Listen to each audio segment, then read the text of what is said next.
ओम श्री गणेशाय नमो नमः। ओम श्री गणपतये नमो नमः। ओम श्री गणपति भगवान की जय। ओम श्री मात की जय। ओम श्री बजरंगबली हनुमान की जय। ओम श्री सियावर रामचंद्र भगवान की जय। ओम समस्त देवी देवताओं की सदा ही जय। तो भक्तों, अभी जो हम आरंभ करने जा रहे हैं सुंदर कांड का पाठ दोहा नंबर 54 से, क्योंकि इससे पहले जो हमने पढ़ा है वो श्री बजरंगबली जी पहुंचते हैं भगवान श्री राम के पास। फिर विभीषण जी भी साथ आते हैं, सारी अपने विस्तृत जानकारी देते हैं और समुद्र देवता से श्रीलंका जाने के लिए प्रार्थना भी करते हैं। तो उसके पश्चात वो भेजता है रावण, जो अपने और 2 दूतों को पता करने हैं। वो भी आके श्री राम भगवान जी की सेवा में लगते हैं, पर उन्हें उनको वापस भेज करके जा करके वो दोनों दूत जब वापस पहुंचते हैं श्रीलंका, तो वो रावण को जाके सारी जानकारी देते हैं, विभीषण के बारे में, हनुमान जी के बारे में, सबके बारे में, और जा करके बताते हैं कि वहाँ पर तो एक से एक योद्धा है। श्री राम जी की वानर सेना में एक से एक बड़े बड़े योद्धा हैं। तो आइए उससे आगे का आरंभ करते हैं हम।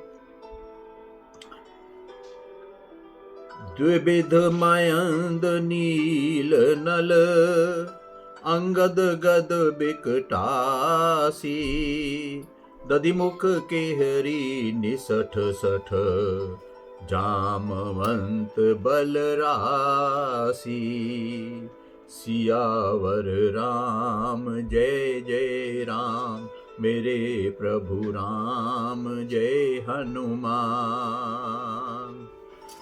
तो वो जाकर के कहते हैं कि वहां पर द्विविध मयंद नील नल अंगद गद विकटास्य दधि मुख निषठ शठ और जाम्बवान जैसे ऐसी प्रजाति के लोग वहां पर हैं जो कि बड़े ही बलशाली हैं, बहुत ही बलशाली हैं। वो एकपि सब सुग्रीव समाना इन मम कोटिन गनई को नाना राम कृपा अतुलित बल तिन्हि तन समान तरलो कही गन है सियावर राम जय जय राम मेरे प्रभु राम जय हनुमान।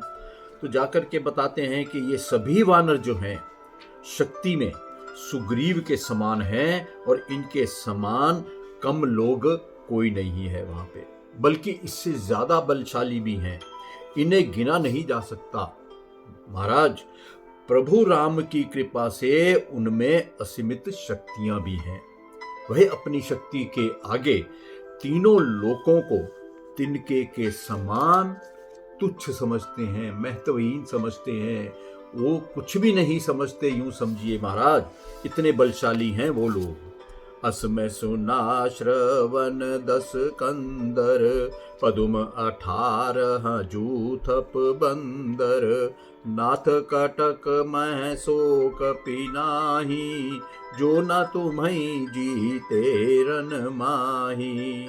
सो हे रावण महाराज, मैंने कानों कान ऐसा सुना है कि 18 पदम तो केवल वानरों के सेना नायक ही हैं, और हे स्वामी, उस सेना में ऐसे कोई भी वानर नहीं दिखता जो आपको राक्षसों को युद्ध में जीत सके। इतने बलशाली हैं वो लोग। परम क्रोध मजहि सब हाथा आयुष पैना देहि रघुनाथा सोषहि सिंधु सहित झस ब्याला पूर्णि नाथ भरी कुदल विशाला। वे सब के सब तो अत्यंत क्रोध के कारण अपना हाथ मसलते रहते हैं, इतने गुस्से में, इतने क्रोध में रहते हैं, अर्थात लड़ने के लिए वो हर समय उतावले हैं। लेकिन श्री रघुनाथ जी की उन्हें आज्ञा नहीं है, आज्ञा नहीं देते वो। वे कहते हैं कि हम मछलियों और सांपों सहित समुद्र को सोख लेंगे, नहीं तो बड़े बड़े पर्वतों से भरकर उसे पाट कर देंगे। आगे, मृदि गृद मिल वहीं 10 सीसा, ऐसे ही बचन कहीं सब कीसा, गर्जही तरजही सहज असंका, मानहु ग्रसन चाहत हही लंका। हम रावण को तो मसल करके धूल में मिला ही देंगे। ये उनके दो दूत रावण से सब बता रहे हैं, कह रहे हैं कि उनकी सेना इतनी बलशाली है। क्या कहते हैं वो? हम रावण को तो मसल के धूल में मिटला ही देंगे। सभी वानर ऐसा ही बोलते रहते हैं महाराज। वहां पर वे भय स्वभाव से भय रहित हैं, उनको किसी भी चीज का भय नहीं है। वे इस प्रकार गरजते और गुर्राते रहते हैं मानो लंका नगरी को अभी अभी वो निगल जाना चाहते हो, खा जाना चाहते हैं। सहज सूर कपि भलु सब, पुनि सिर पर प्रभु राम, रावण काल कोटि कहूँ, जीति सकई संग्राम। सब वानर भालू सहज स्वभाव से शूरवीर हैं। फिर इन सबसे ऊपर उनके सिर पर प्रभु श्री राम का हाथ भी है। श्री राम जी जो विराजमान हैं उनके ऊपर। हे रावण, वे संग्राम में करोड़ों कालों को भी जीत सकते हैं। हमारे श्री राम, जो प्रभु श्री राम हैं, वो ऐसे हैं। राम तेज बल बुद्धि विपुलाई, शेष सहस सत सकहि न गाई, सकसर एक सोशी सत सागर, तब भ्रातहि पूछे हु नयनागर। श्री रामचंद्र जी का तेज, सामर्थ्य और शक्ति तथा बुद्धि वैभव को तो लाखों शेष नाग भी मिल करके उनका यश नहीं गा सकते। वे अपने एक बाण से चाहे तो सैकड़ों समुद्रों को भी सोख सकते हैं। लेकिन वे नीति के कुशल हैं। सारे जो उनके कार्य हैं सारे नीति पूर्वक होते हैं। इसलिए उन्होंने नीति की रक्षा करने के लिए आपके भाई विभीषण से इस बारे में राय मांगी है। तासु बचन सुनी सागर पाही, मागत पंथ कृपा मन माही, सुनत बचन बिहसा 10 सीसा, उस जो असीमति सहाय कृत कीसा। अर्थात आपके जो अनुज हैं विभीषण, उनके वचन सुन करके श्री राम भगवान समुद्र से पार जाने की राह मांग रहे हैं। राह मांग रहे हैं समुद्र देवता से। उनके मन में दया का सागर लहरा रहा है, इसलिए समुद्र को वो नहीं सोखना चाहते। दूत के जब ये वचन सुन करके रावण को तो बहुत जोर से ठहाका मार करके हंसने लगा और कहने लगा, ऐसी बुद्धि है तभी तो वानरों को उसने अपना सहायक बनाया है। ऐसी बुद्धि वाले ही होते हैं जो वानरों को, जो पशुओं को अपनी सेना में भर्ती कर लेते हैं। सहज भीरु कर बचन दृढ़ाई, सागर सन ठानी मचलाई, मूड मूर्छा का कर सी बढ़ाई, रिपुबल बुद्धि ताहा मैं पाई। और उसके बाद स्वभाव से ही डरपोक विभीषण की बात को ठीक समझ करके उन्होंने समुद्र से बच्चों की तरह हठ करना शुरू कर दिया है, प्रार्थना शुरू कर दी है। जिद करके बैठ गए हैं कि तू क्या उनकी झूठी बढ़ाई करता है? हे दूत, तू उनकी झूठी बढ़ाई करता है? बस बस, मैंने शत्रु के बल और बुद्धि अब देख ली है कि उसकी कितनी है, और बताने की जरूरत नहीं है मेरे को। सचिव सभीत विभीषण जाके, विजय विभूति कहाँ जगता के।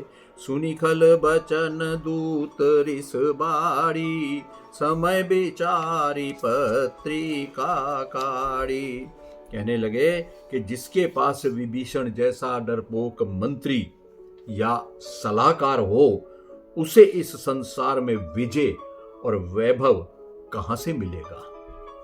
दुष्ट रावण के कठोर वचन सुन करके दूत राक्षसों को बड़ा ही क्रोध आया, बहुत उनका क्रोध बढ़ गया। उसने ठीक अवसर समझ करके लक्ष्मण जी के द्वारा दी गई चिट्ठी निकाल करके अपने महाराज रावण के हाथ में दे दी। रामानुज दिन ही ये पाती, नाथ बचाई जड़ावहु छाती। बिहसी बाम कर लीनी रावण, सचिव बोली 60 लाग बचावन। और कहने लगा कि हे नाथ, श्री राम जी के छोटे भाई ने यह पत्र आपके लिए दिया है, इसे पढ़वाकर अपना हृदय आप शीतल कर लीजिए। तो रावण ने वो चिट्ठी हंस करके अपने हाथ में ले ली और मंत्री को वहां बुलवाया, और वह मूर्ख उस पत्र को पढ़वाने लगा। बात न मन ही रिझाई 60, जानी घाल सी कुल खीस। राम विरोध न उबरसी, शरण विष्णु अज ईस। पत्र में क्या लिखा था? वो ये लिखा था कि दुष्ट, केवल बातों से ही अपना मन खुश रख करके अपने वंश को तू नष्ट मत कर, क्योंकि प्रभु श्री राम से विरोध करके तू विष्णु, ब्रह्मा और शंकर की भी शरण में नहीं जा सकता। और अगर तू किसी कारण से उनकी शरण में पहुंच गया तो फिर भी तू बच नहीं सकता। तेरा काल, तेरी मृत्यु अटल है। की तजिमान अनुज ई, प्रभु पद पंकज भृंग। होहि की राम सरानल, खलकुल सहित पतंग। सियावर राम जय जय राम, मेरे प्रभु राम जय हनुमान। अब तो सिर्फ एक ही मार्ग बचा है रावण, या तो तू अपना झूठा घमंड तोड़ दे, छोड़ दे, और तू अपने छोटे भाई विभीषण की तरह भगवान जी के चरणों में, भगवान जी के चरण कमलों में आकर के भौरे की तरह लिपट जा। आजा, श्री राम भगवान जी की चरणों में आजा, नहीं तो अरे दुष्ट, तू अपने पूरे कुल के साथ श्री राम जी के तीर रूपी आग में पतंगे की तरह स्वयं आकर के ही गिरेगा। ये सुनने ले तू मेरी बात ध्यान देना। सुनत सभय मन मुख मुस्काई, कहत दसानन सब ही सुनाई। भूमि पराकर गहत आकाशा, लघु तापस कर बाग बिलासा। पत्र को सुनते ही रावण मन में तो डर गया, पर अपनी झेप को मिटाने के लिए उसने अपने मुख पर मुस्कान ला करके सबको सुना करके जोर से कहने लगा, क्या कि जैसे कोई व्यक्ति धरती पर खड़े होकर के हाथ से आकाश को पकड़ने या छूने की कोशिश करता है, वैसे ही ये छोटा तपस्वी अर्थात लक्ष्मण बातें बना रहा है, ढींगे मार रहा है, इससे कुछ होने वाला नहीं है।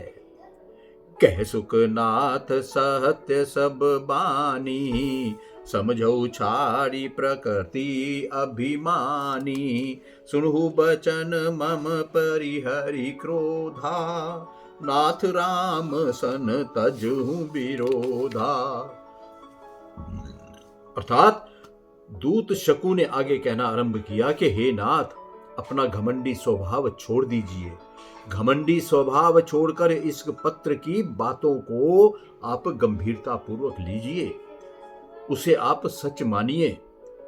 क्रोध त्याग कर मेरे वचनों पर ध्यान दीजिए और स्वामी प्रभु श्री राम से दुश्मनी आप त्याग दीजिए। उनसे दुश्मनी मत रखिए, उनके चरणों में जाके लिपट जाइए। अति कोमल रघुबीर सुभाऊ, यद्यपि अखिल लोक कर राऊ। मिलत कृपा तुम पर प्रभु करही, उर अपराध न एक धरहि। भगवान श्री राम भले ही तीनों लोकों के स्वामी हैं, ये दूत रावण से बता रहे हैं कि वो तीनों लोकों के स्वामी हैं, पर वे स्वभाव से अत्यंत कृपालु भी हैं। जब आप उनसे मिलेंगे तो आप पर भी वे कृपा बरसाएंगे, कृपा आपके ऊपर भी वो जरूर कर देंगे। आपके पिछले एक भी अपराध किए हुए पर वे ध्यान नहीं देंगे। जनक सुता रघुनाथ ही दीजे, इतना कहा मोर प्रभु कीजे। जब ते ही कहा देन बैदेही, चरण प्रहार की नहीं सठते ही। हे मेरे प्रभु, आप मेरी इतनी सी बात जरूर मान लीजिए और जानकी श्री राम जी को लौटा दीजिए। जैसे ही उस दूत ने यह कहा कि सीता उन्हें लौटा दीजिए, तो दुष्ट रावण ने उसको विभीषण की तरह लात मार करके बाहर निकाल दिया, अपनी सभा से बाहर निकाल दिया लात मार करके। नाई चरण सिरु चला सो तहां, कृपा से हिंदु रघुनायक जहां। करी प्रणाम निज कथा सुनाई, राम कृपा आपनी गति पाई। तब वह विभीषण की तरह रावण के चरणों में सिर झुका करके, सिर नवा करके वहीं से चला गया। कहां गया? जहां कृपा सागर प्रभु श्री राम जी थे।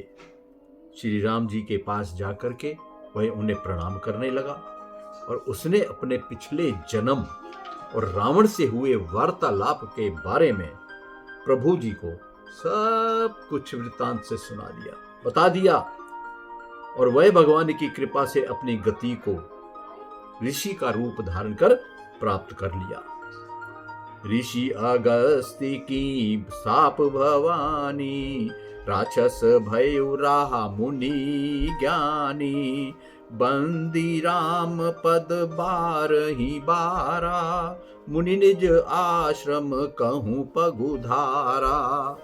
तो उसके पश्चात शिव जी ने बताया श्री माता पार्वती को, क्योंकि ये कथा जितनी भी है रामचरितमानस की, ये श्री शिवजी महाराज, शिवजी भगवान पार्वती जी से कहते हैं, सुनाते हैं ये कथा। आगे वो कहने लगे कि हे पार्वती, वह राक्षस पिछले जन्म में बड़ा ही ज्ञानी मुनि था। कौन? जो अभी श्री राम भगवान जी के चरणों में पहुंचा है, जिसे अगस्त ऋषि ने किसी कारण कुपित होकर के राक्षस होने का श्राप दे दिया था। बार बार श्री राम के चरणों की वंदना करके वह अपने आश्रम को चल दिया। विनय न मानत जलधि जड़, गए 3 दिन बीती। बोले राम सकोप तब, भय बिनु होई न प्रीति। और यहां पर समुद्र से प्रार्थना कर रहे श्री राम जी समुद्र के किनारे कुश के आसन पर बैठे हुए प्रभु श्री राम को 3 दिन बीत गए। 3 दिन बीत गए, पर वो जड़ बुद्धि वाला समुद्र उनकी विनती, उनकी विनय ना सुन रहा है ना मान रहा था। तब श्री राम जी को बड़ा क्रोध आ गया। वे कहने लगे कि लगता है बिना भय की प्रीति होती नहीं है, बिना भय के प्रीति नहीं होती। अर्थात बिना डर के समुद्र देवता मेरी बात, मेरी विनती सुनेंगे नहीं। लक्ष्मीन बान सरासन आनु, सो शोभारिधि बिसिख कृसानु, सठ सन विनय कोटिल सन प्रीति, सहज कृपन सन सुंदर जीती। कहने लगे कि हे भाई लक्ष्मण, मेरा धनुष और बाण लेकर के आओ। मैं अपने अग्निबाण के प्रयोग से समुद्र को अभी सुखा देता हूं। मूर्ख व्यक्ति से विनय और कुटिल व्यक्ति के साथ प्रेम और स्वभाव से कृपण, यानी कि स्वभाव से जो कंजूस व्यक्ति होते हैं, उनसे दान भाव जैसी उदार सुंदर नीति की बातें करना व्यर्थ है। उनसे इन बातों का कोई असर नहीं होता उन पर। ममतारत सन ज्ञान कहानी, अति लोभी सन बिरति बखानी, क्रोध ही सम कामी ही हरि कथा, उसर बीज बहे फल जथा।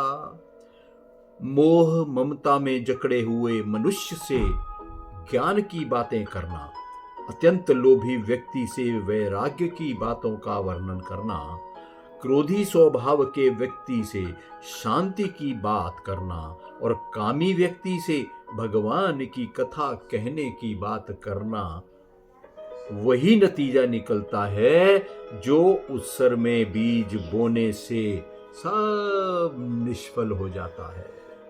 यानी कि बंजर भूमि में बीज डालने से जैसे कुछ नहीं आता, कुछ नहीं उगता, उसी तरह से ऐसे लोगों से बात करने का भी कोई फायदा नहीं है। अस कहीं रघुपति चाप चढ़ावा, यह मत लक्ष्मण के मन भावा, संधा ने प्रभु भी सिख कराला, उठी कूदधि उर अंतर ज्वाला। ऐसा कह करके श्री राम भगवान जी ने अपना धनुष्य कसा और यह विचार लक्ष्मण जी को बहुत अच्छा लगा। जो लक्ष्मण जी तो पहले से ही इसी बात को कह रहे थे कि भ्राता राम, आप उनको समुद्र को सुखाओ। प्रभु श्री राम जी ने धनुष्य से जब भयानक अग्नि बाण की संधान यानी कि निशाना साधा, निशाना लगाया या निशाना साध किया, तो समुद्र की अतल गहराइयों से भी आग की ज्वालाएं निकलने लगी। आग ही आग बाहर आने लगी। मकर उरग झस गन अकुलाने, जरत जंतु जल निधि जब जाने, कनक थार भरी मणि गण नाना, विप्र रूप आयु तजिमाना। अर्थात समुद्र के सभी जीव जंतु, मगर, सांप, मछलियों के समूह बड़े ही व्याकुल हो गए जब आग बरसने लगी। और जब समुद्र ने यह समझ लिया कि समुद्र के सारे जीव जंतु अब जलने लगे हैं, तो वह सोने के थाल में उत्तम रत्नों को भर करके, अपना घमंड को त्याग करके और ब्राह्मण का रूप धर करके वो समुद्र के पार बाहर निकल आया, पानी से बाहर निकल आया और प्रभु जी के पास आकर के खड़ा हो गया। काटे ही पई कदरी फरई, कोटि जतन को सींच, बिनय न मान खगेश सुनु, डांटे ही पई नव नीच सियावर राम। जय जय राम मेरे प्रभु राम, जय जय राम। तो काकभूषणी जी आगे कहने लगे, बताने लगे कि हे गरुड़ जी सुनिए, जिस तरह केले का वृक्ष काटने पर ही प्रति वर्ष वो फल देता है, करोड़ों उपायों से सिंचाई करने पर भी वह फल नहीं देता, उसी तरह नीच व्यक्ति विनम्रता से नहीं मानते, वे डांटने फटकारने से ही सही रास्ते पर आते हैं, सही मार्ग पर चलते हैं और बातें सुनते हैं। सभय सिंधु गही पद प्रभु के रे, क्षमहु नाथ सब अवगुण मेरे, गगन समीर अनल जल धरनी, इनकाई नाथ सहज जड़ करनी। तो समुद्र ने अत्यंत भयभीत होकर के प्रभु के चरणों को पकड़कर बड़ी विनम्रता से कहने लगा, कहा कि हे नाथ, हे प्रभु राम, मेरे समस्त अवगुण, मेरे समस्त अपराधों को आप क्षमा कीजिए। हे स्वामी, आकाश, हवा, आग, पानी और धरती, ये सभी तत्व अपने गुणों से, स्वभाव से चैतन्य नहीं है। इन्हें नहीं मालूम कि ये क्या है। आपकी चैतन्य शक्ति से ही ये सब संचालित होते हैं, आपकी शक्ति से ही चलते हैं ये सब। तब प्रेरित माया उपजाए, सृष्टि हेतु सब ग्रंथ निगाए, प्रभु आय सुजे ही कहे जस अहि, सोते ही भांति रहे सुख लहई।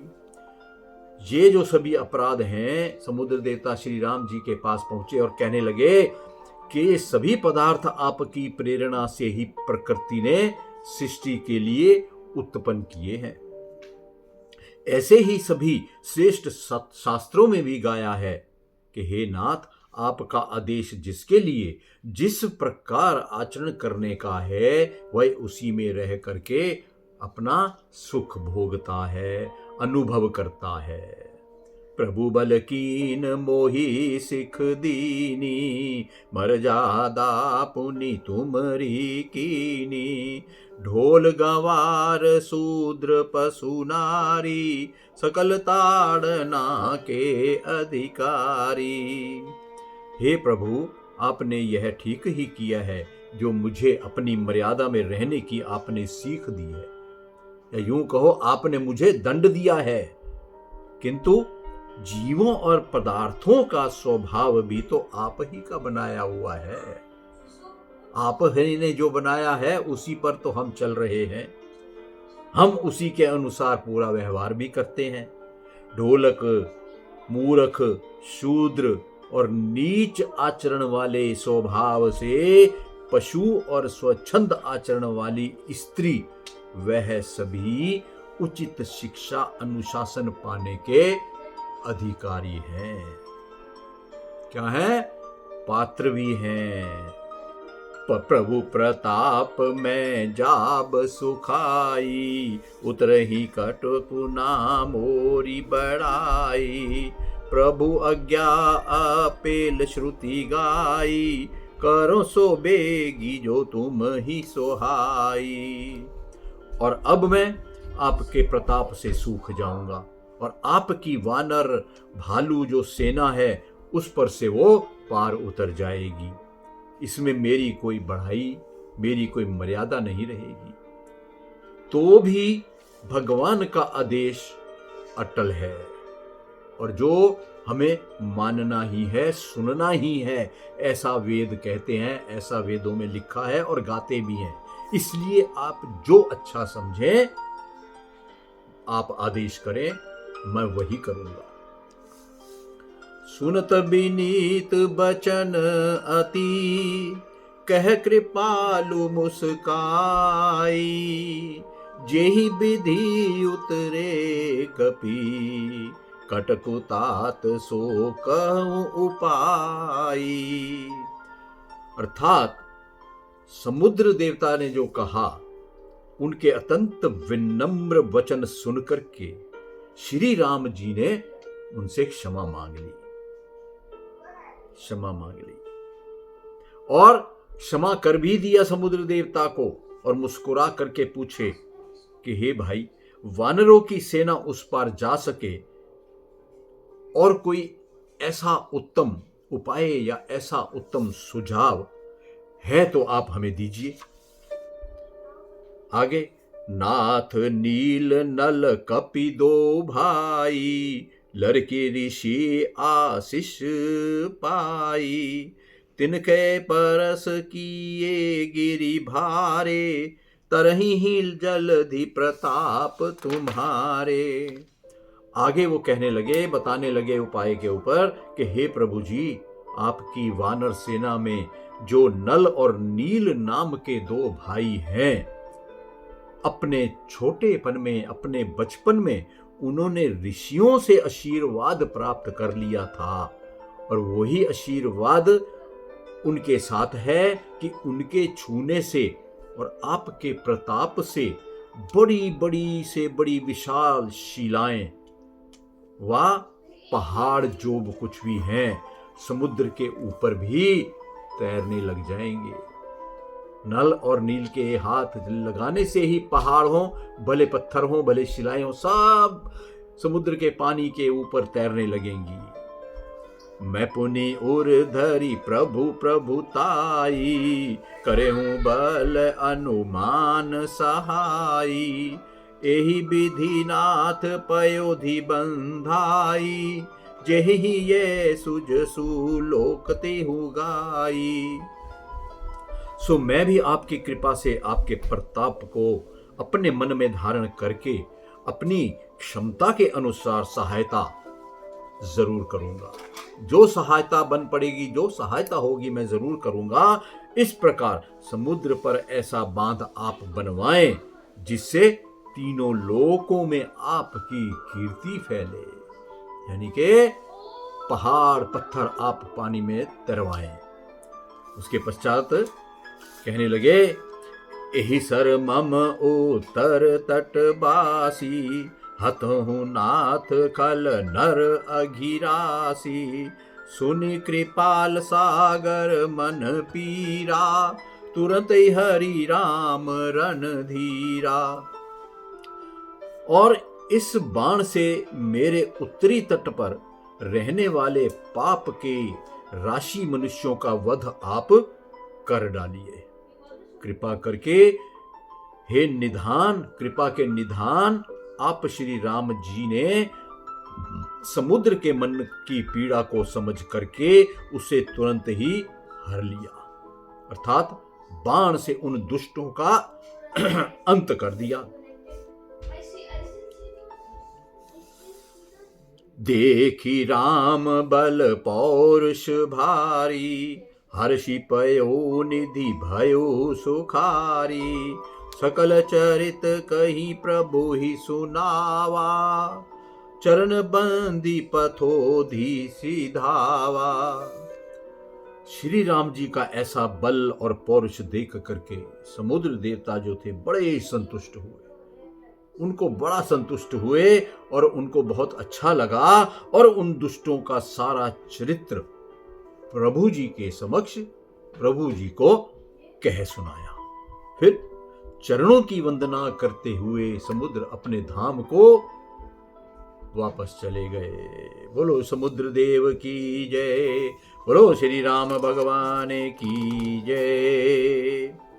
निज भवन गवनेहु सिंधु, श्री रघुपत ही यह मत भायऊ।